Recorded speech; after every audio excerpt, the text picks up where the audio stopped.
Alright guys, ililig test na namin itong evaporator na to. Unang-una, itong gauge na to, regulator. Yung regulator ng nitrogen. Open ko to para safety. Lalagyan ko ng hose from regulator to dito sa evaporator. Lalagay ko to ngayon dito.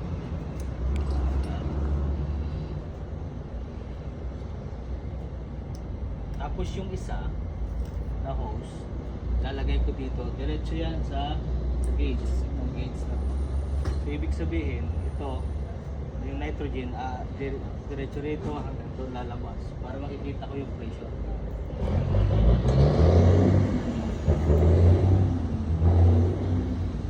Ngayon, buksan ko na to. Kasi itong nitrogen na to, 1,800 PSI yan. Pressure niya. So kailangan ganun ang gagawin mo para safety ka. Open mo muna to, buksan mo to, tapos open mo to ito. See? 1,000 PSI yan. Ngayon, o-open mo to ng dahan-dahan.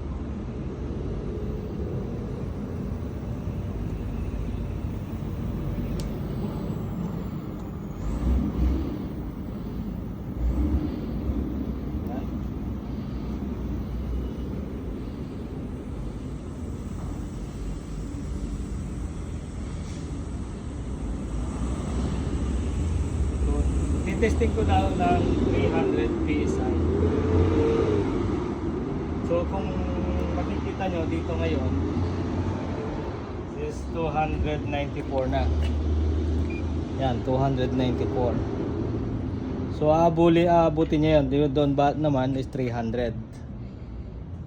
So ganyan, hinihintay ko siyang umabot ng 300.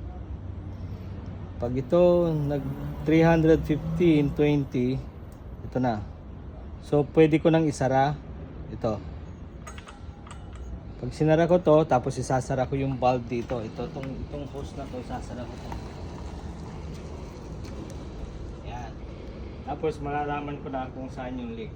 Okay? So itong gauge na to, pag ito bumaba, ibig sabihin ito 330. So yan ang pag yan nung bumaba, ibig sabihin may leak yan. Okay? Update ko kayo pagka ito ay bumaba.